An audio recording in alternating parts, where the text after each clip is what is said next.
July 14, 1518.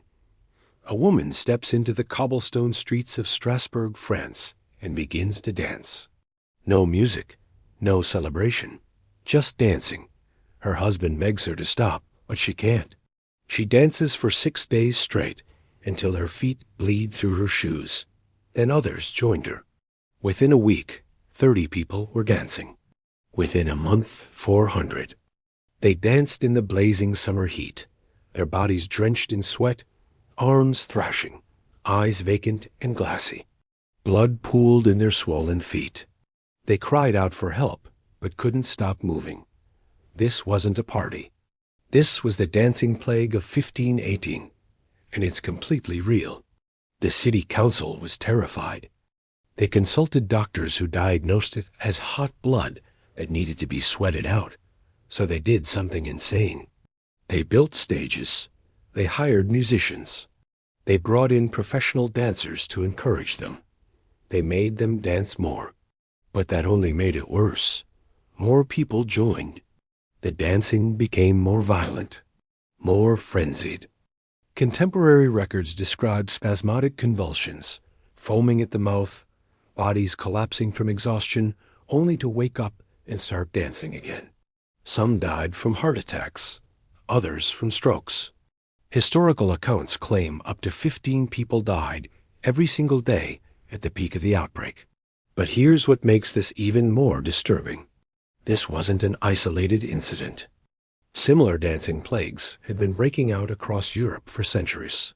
In 1374, thousands danced along the Rhine River until they collapsed. In Germany, in Italy, in Belgium. Always the same pattern. Uncontrollable dancing, hallucinations, death. Historians still don't fully understand why. Some theories point to ergot poisoning, a fungus that grows on rye bread and causes hallucinations. But not all regions affected by the dancing plague ate rye. The most accepted theory? Mass hysteria. Strasbourg in 1518 was living through hell. Famine had ravaged the region. Smallpox and syphilis were spreading. The Black Death was still a fresh memory. Religious tensions were exploding as the Protestant Reformation began tearing Europe apart. The people believed in Saint Vitus, a Catholic saint who they thought could curse you with an uncontrollable urge to dance as divine punishment. When you combine that superstition with poverty, disease, starvation, and pure terror, something in the collective psyche snapped. The human body, according to some scholars, carries trauma in its sinews. When that trauma isn't processed, it erupts outward. For the people of Strasbourg, it erupted as dance. If you're into dark historical content like this, make sure to hit that like button and subscribe to this channel. I dive deep into the darkest corners of history every week. And if you really love dark fiction, click the link in the description to check out my books at books2read.com/AP/APLOWZ/SB-Fates.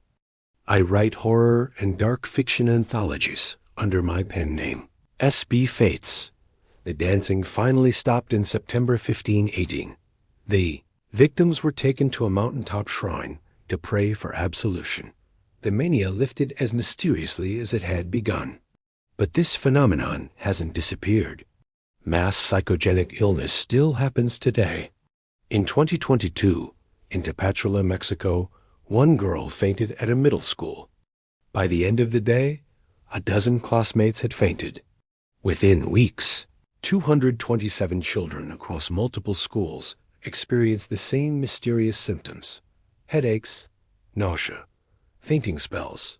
Investigators found no physical cause, no toxins, no contamination. Just like Strasbourg, the pain was real.